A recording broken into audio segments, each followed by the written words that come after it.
안녕하세요, 소희양. 이메일 잘 봤어요. 일단 결론적으로 소희양은 지금 유학이 결정이 되었고 준비 과정에 있는 거네요, 스스로가. 그래서 소희양 이메일을 쭉 읽으면서 아저씨가 든 생각은 뭐냐 그러면, 미술 디자인 하는 친구들이 국내에서 어떤 자기의 꿈과 희망을 음, 설계하는 것이 아니고 해외나 다른 나라의 어떤 교육기관을 통해서 여러분들의 어떤 꿈과 희망을 기대어 보는 이런 것들을 보면 조금 아저씨는 좀 참담한 생각이 들어요. 왜냐면 이 세상의 흐름을 보면 소희양도 느끼겠지만 오히려 외국에 있는 예술대학교들이 한국에 있는 예술대학교보다 시대에 굉장히 뒤떨어질 수가 있어요. 이거를 소희양이 좀 알아듣기 쉽게 이야기하자면, 원래 우리가 배운 서양적 미술, 서양적 디자인들은 해당 국가에서 번창했고 활성화됐고 유지됐던 문화 아닙니까? 그러다 보니 그들은 그러한 고유한 자기들이 탄생시킨 예술이나 디자인을 유지하려고 하겠죠. 그러니까 지금은 시대와 문명이 바뀌었는데도 불구하고 그들은 그들의 전통성을 유지하려고 노력할 거 아닙니까? 그러다 보니 오히려 외국에 있는 대학들 같은 경우에는 미술 교육이나 디자인 교육이 지금의 4차 산업혁명에 역행하는 그러한 자신들의 고유의 문화를 보존하는 쪽으로 갈 가능성이 많고, 실제로 제가 접하는 정보나 아니면은 이 에듀케이션들의 내용들을 보면 이들의 전통성을 보존하는 것에 오히려 무게가 훨씬 커요. 물론 지금 시대에 이 전 세계를 미술 시장을 주물럭거리는 크리스티나 또는 소도비 같은 경우에는 좀 다르겠지만, 실질적으로 그 경제 논리에 의해서 미술 시장을 움직이게 하는 소도비나 크리스티 같은 경우에는 또 다른 관점을 갖고 있겠지만, 그 이전에 미술 교육이라는 것, 미술을 기초로 해서 탄생시키는 이 작가의 세계 속에서는 각 국가가 각 국가만의 갖고 있는 미술이나 디자인 개념을 보유하려고 하는 보수적 성향이 굉장히 뚜렷하다라는 거예요. 그러다 보니 소희양처럼 국내에서 미술 디자인을 정보를 찾고 자기의 꿈을 실현하기 위한 길을 찾기보다는 해외 유학이라는 길을 많이 선택을 한다는 얘기예요. 그랬을 때 여러분들이 굉장히 조심해야 된다는 얘기예요. 그러니까 내가 구체적으로 정말 무엇을 하고 싶은지를 확실하게 알고 지금 유학을 준비한다 그러면 별 문제가 안 되지만, 그냥 뜬금포로 나는 미술이 좋고 미술을 하기 위해서 난 유학을 가라는 생각을 했다 그러면 솔직히 결론만 말하면 한국에 돌아올 생각 하지 말아야 돼요. 해당 국가에서 미술 교육을 받았다 그러면 해당 국가 미술 시장의 일원이 되고자 그 해당 국가에서 노력을 해야 되는 것이지, 우리 시대 때처럼 해외에 나가서 미술 교육이나 디자인 교육을 배우고 오면 뭔가 우리나라에서는 가르쳐주지 않은 어떤 선진적 기술이나 선진적 해안을 지식을 습득해서 왔다라고 착각을 하기 쉬운데, 지금은 오히려 해외에 나가서 유학을 했습니다 하면, 아저씨 예를 들자면 10여 년 전만 해도 이력서를 받으면 그때도 유학파들이 굉장히 많아서 한국의 서울대 홍대 애들은 뽑지도 않았을 시기예요. 그때는 해외에 유학했다는 친구들 디자인 이거 했어요 저거 했어요 해서 이렇게 이력서를 보면 우리가 흔히 아는 그런 유명 미국에 있는 대학교 출신들 흔합니다. 아주 흔해요. 근데 아저씨 같은 경우는 왜 이런 친구들보다도 오히려 조금 저렴하거나 아니면 애니메이션이나 이런 조금 현실적인 기술을 배운 친구들을 선호했냐 그러면, 이러한 높은 학문과 지식을 배운 듯한 이런 퀄리티 높은 대학에서 교육을 이수한 친구들이 오히려 실력이 더 낫지 않나요? 오히려 더 향후 이 디자인적인 발전에 기여할 수 있지 않나요? 라고 물으시는데 절대 아닙니다. 대단히 보수적인 그림을 배워왔고 보수적으로 활용하는 것들을 배워온 거예요. 하지만 시대가 변화가 급변하게 일어나고 거기에 발맞춰서 이끌어 나가는 회사들을 운영하는 사람들의 입장에서 보면 계속해서 새로운 기술, 새로운 것에 대한 접목, 남들이 하지 않았던 것들을 발굴하고 창작해내는 그런 구성 요소 중에 하나는 학벌이 중요하지 않더라는 걸 깨달은 거예요. 오히려 유명 미술대학, 디자인 대학교를 졸업한 친구들 같은 경우에는 굉장히 자기 고집도 강하고 자기가 배운 지식에 매몰되어 있는 경우를 굉장히 많이 봤기 때문에 그래요. 하지만 실질적인 기술을 배운 인스티튜트 출신들이라든가 아니면 애니메이션, 스톱모션 배웠던 이런 친구들, 영상 미학 같은 거 배운 친구들 같은 경우에는 현실에서 자기의 능력이나 기술들을 빠르게 변화시키고 적응하는데 굉장히 최적화되어 있어요. 그리고 굉장히 포괄적인 학문을 배웠기 때문에 현실 적응이 굉장히 빨라요. 해서 오히려 그런 유명 대학교 졸업한 친구들보다는 현실적인 기술을 배웠던 친구들을 많이 선발했던 기억이 나요.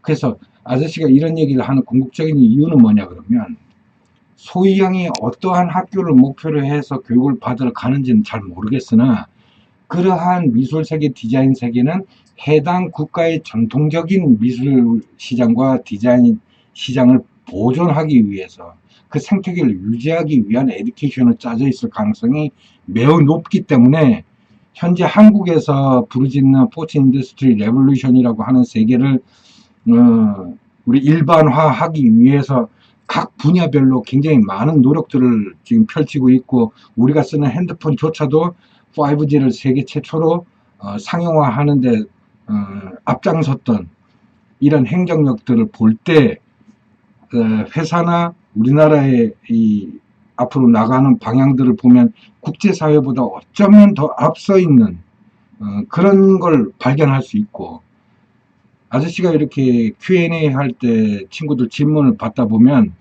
오히려 우리 한국의 스카이대라고 하는 10위권 바깥에 있는 수많은 대학교에서 이들이 고민하고 있던 것들 보면은 실질적으로 이 친구들이 현실 사회에 나와서 써먹을 수 있는 기술들이나 능력들을 훨씬 더 많이 갖고 있음에도 불구하고 이 사회 기득권을 차지하고 있는 기존의 학벌 체제들, 지역 체제들이 유지되고 있어서 이 친구들이 빛을 못 보는 것일 뿐이에요. 허나 그전에는 이런 미술 시장이나 디자인 시장이라는 게 이런 기득권들에 의해서 좌지우지 되어 왔어요.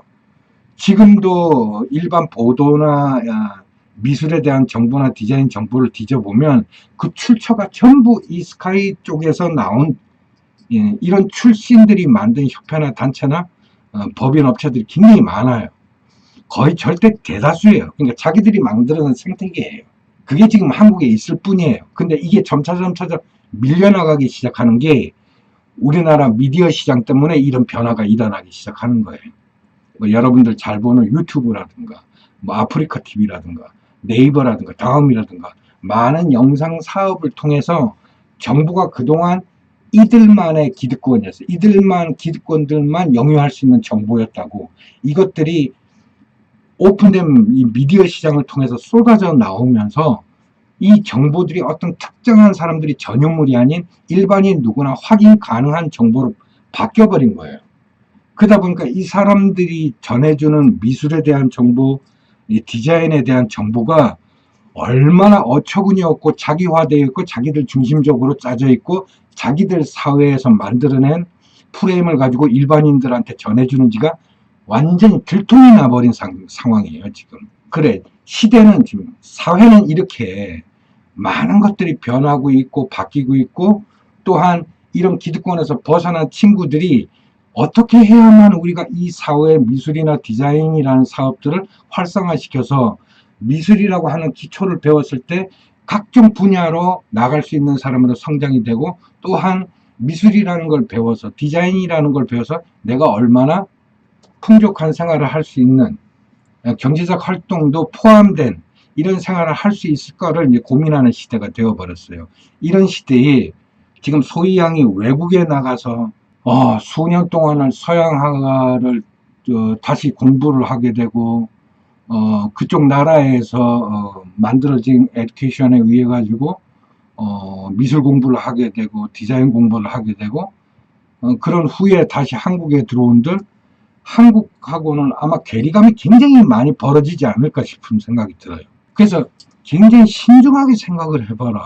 이거는 오히려 지금 이 영상을 보는 청년들이 아유 난 한국에서는 희망이 없다고 보고 외국에 있는 미술대나 디자인대를 선택해서 가겠다고 하는 친구들은 굉장히 심각하게 고민을 해봐야 돼요. 문명이라는 것들이 바뀌었고 그 바뀐 문명에 발맞춰가지고 모든 사회, 경제, 문화 부분들이 변화가 일어나고 있는데 그 변화가 어떤 나라가 빠르냐, 어떤 나라가 빨리 현실에 적용시키고 적용하고 있느냐를 볼 때 대한민국이 앞서 있거든.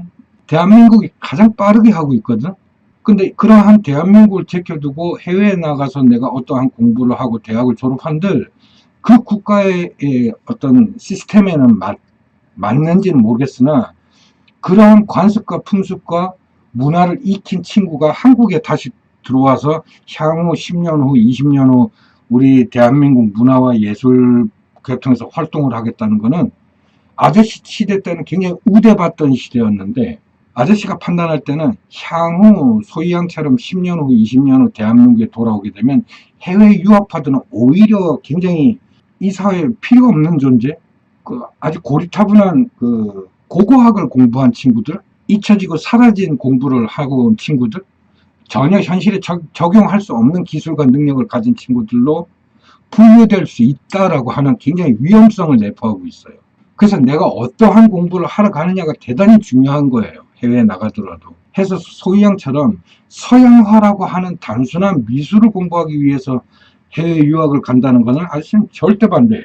차라리 해외에 나가서 애니메이션을 배운다든가 스톱모션을 배운다든가 하는 시각 영상적인 기술을 배운다든가 하는 것은 찬성해요. 왜냐하면 그거는 고리타분한 기술이나 향후 앞으로의 미래에서는 모든 것들이 VR을 통해 가지고 또는 무빙이 이루어지는 자료로 해서 스마트폰이나 웹에 보여주는 환경이 절대 다수를 차지하기 때문에 시각 영상을 공부한 친구들의 기술들이 무조건 적용이 될 수밖에 없어요. 이들이 오프라인적으로 아날로그적으로 적용되는 것들이 아니라 웹이나 엔지니어들이 합류함으로 해서 컴비네이션을 이루어서 같이 웹이나 스마트폰에 적용하는 기술로 환원이 될 수 있기, 전환이 될 수 있기 때문에 고리타분한 공부를 배웠어도 시각 영상이나 디자인을 배운 친구들은 회복할 수 있는, 변화할 수 있는 기회가 생기는데 오로지 페인팅이라든가 이러한 아주 구태의연한 미술 작법들, 기술들 배우러 유학 간 친구들은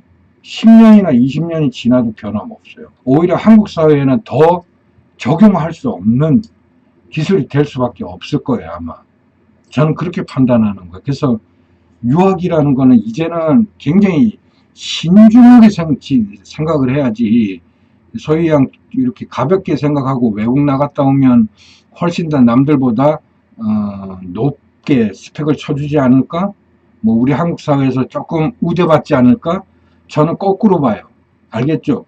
아저씨 시대 때는 외국 갔다 왔다, 뭐 유학 갔다 왔다 그러면 대단히 높게 봤어요. 하지만 소희양 시대에는 외국 유학 갔다 왔다 그러면 오히려 낮게 볼 수 있는 그런 사회적 분위기가 조성될 가능성이 매우 농후해요. 그렇기 때문에 해당 국가에서 성장하고 난 생활할 거예요. 그러면 그건 문제 없어요. 가도 돼요. 하지만 해외에서 공부를 하고 한국에 돌아와서 뭔가 내 입지를 쌓겠다 그러면 그때는 아마 소희양이 지금부터 자기 홈페이지를 만들고 웹 디자인을 한 친구들하고 경쟁해야만 될 거예요. 그래서 소희양은 그때 가서 10년 후에 컴퓨터 배우고 웹 디자인 하는 거 배우고 해야 될 거예요. 이게 특별한 다른 장르가 아니고 미술이나 디자인 하는 친구들의 아주 기본적인 요소예요. 기본적인 요소. 내 작품을 대중에게 보여주기 위해서는 기본적으로 갖춰야 될 아주 기본적인 요소라고. 물론 돈 많으면 돈 주고 남들한테 시키면 되지. 그런 대신해주는 회사도 많이 생길 거고. 지금도 있으니까. 그래서 유학은 대단히 소희양이 진중하게 생각할 문제지. 이거 간단하게 한국을 벗어나서 소양의 미술이나 디자인을 한다고 해서 새로운 세상이 보인다든가 그런 건 전혀 없다는 걸 다시 한번 말씀드리고 싶고, 또 유학이라는 걸 가게 되면 소양 나름대로는 준비를 철저히 했겠지만 한편으로 보면 부럽죠. 왜냐하면 아저씨가 볼 때는, 아저씨 경험으로는 여기 써져 있는 것처럼 보통 아저씨가 이제 미국을 중심으로 이제 대충 아저씨가 아는 상식으로 이제 본 거야. 보통 미국 같은 경우는 땅다리가 크니까 큰 도시, 뭐 중간 정도 된 도시, 뭐 소도시가 있을 거고 그렇잖아. 그러다 보니까 주립도 학교가 어떤 도시에 있느냐에 따라서 대규모 재정과 운영 능력을 가진 대학이 있고, 또 조그만 도시에도 또 그러한, 아저씨가 조그맣다라고 표현했을 뿐이지 작은 도시도 우리 한국, 우리 대한민국 크기만 한 규모예요. 그 정도로 수요와 아니면 유통되는 그런 학생들의 생태계가 마련이 돼 있기 때문에 작다고 아주 이렇게 비교로서 이 프레임을 보지 말고 보면 대략적으로 막 가장 저렴한 조그만 도시의 주립대학이 가장 싸다는 게 한 4,200만 원으로 아저씨는 알고 있다고. 그죠? 그리고 조금 큰 도시에 막 사립으로 간다 그러면 1억 원이 넘고. 그러니 이 표를 보여주는 이유는 뭐냐 그러면, 지금 유학을 꿈꾸는 많은 친구들이 국내에서 대학보다는 해외가 무슨 장학금 제도도 있고 해서 나만 잘하면 뭐 싸게 할 수 있다는 등 이상한 소리들을 듣고 있는데, 저는 그런 장학금이나 학생들에게 주는 혜택이나 이런 거는 각자 학교에서 알아서 할 일이라 잘 모르겠고, 보통 학교에서 보면 이런 식으로 적어도 5천만 원에서 1억 원 이상이 들어가는 게 미국의 대학이에요. 그러니 어떤 나라를 간들 이 정도의 기본적인 금액은 지출이 되겠지. 그걸 감당하고 가는 거고. 그렇잖아? 거기다가 이러한 돈만 들어가는 것들이 아니고, 여기서 여러분들의 입지를 쌓아나가야 되는 거 아니야. 학교에서 안에서도 한국 마인드로 보면 경쟁이라는 게 이루어지는데, 소위 외국에 나갔을 때 주의해야 될 점은, 아저씨가 제일 꼴보기 싫은 거야. 한국인들끼리 이게 패거리 문화라는 게 있어가지고, 미국에서 태어나고 미국에서 자란 한국인들끼리 모여. 한국에서 미국으로 유학 온 애들끼리 모이고, 같은 대학 안에서도 한국인들 서클이 미국에서 태어난 한국인들 애들하고 한국에서 미국으로 유학 온 애들끼리 이렇게 나뉜다니까. 난 그거 보고 되게 충격 먹었고, 이 새끼들이 아주 못된 것만 배워가지고 같은 한국인이면서도 그렇게 그룹화 할 수밖에 없어. 왜? 정보를 듣고 해석하는 능력이 문화에 따라 다르기 때문에 그래. 살아온 환경이 다르기 때문에 같은 정보를 들어도 해석하는 과정과 결과값을 내는 게 다 틀려. 성격도 틀리고 습성도 틀리고. 그러다 보니까 자연스럽게 미국에서 태어난 한국 애들 같은 경우는 지들끼리 모여. 한국에서 유학 온 애들끼리는 또 지들끼리 모이고, 그럴 수밖에 없어. 그래서 십수년 전에 내가 미국에 각 동아리, 우리 한국으로 치면 동아리 애들 지들끼리 회장도 있어. 미국에서 태어난 한국인들 모임의 회장도 있고, 한국에서 미국으로 온 유학생 회장도 있고, 이 둘을 만나야만 이 대학에서 벌어지는 프로젝트를 내가 참여하고 얘네들 집어 당길 수가 있었어. 그러면서 처음 알았다. 내가 그때 되게 묻고 싶었어. 아니, 니들 같은 한국인들인데 같이 좀 힘을 합해가지고 이런 니들이 떨어진 미션이나 이런 프로젝트들 해결해 나가면 좀 더 쉽지 않을까? 라고 제안했지만, 결론적으로 뭐냐면 미국에서 태어난 아이들의 살아온 생활, 문화, 습관들이 그냥 호적으로만 한국인이지 전혀 한국에서 자란 아이들하고는 생각하고 해결해 나가고 하는 방법들이 전혀 달라. 그러다 보니까 서로 따로 놀아. 그냥 대한민국이라 하는 대명사가 나타났을 때만 그냥 으쌰으쌰 하고 뭉칠 뿐이지, 서로의 생활이나 아니면 관습에서는 정확하게 구분이 되어버리더라고요. 그런 데서 오는 것들, 또는 인종차별이라든가 이루 말로 할 수 없고 소희양이 한국에 있으면 경험하지 않았을 만한 일들을 해외에 나가서 수많이 경험하게 될 거라고. 그런 것들을 온몸으로 스스로 해결을 다 해 나가야만 하고, 유학이라는 건 너무 쉽게 생각해서는 안 될 문제가, 아저씨 때는 외국에 나갔다가 오면 막 어우 해외에 나갔다 살다 왔다고 막 우대해주고 하는 그런 사회적 분위기가 있었다면, 소희양 앞으로 세상에서는 대한민국에서 해외 유학 갔다 왔다고 더 높게 쳐줄, 오히려 사람 취급해주면 감사할 정도의 아마 그런 구분이 생길 것 같아요. 왜? 대한민국이 훨씬 앞선 기술과 능력들과 문화를 가지고 있거든.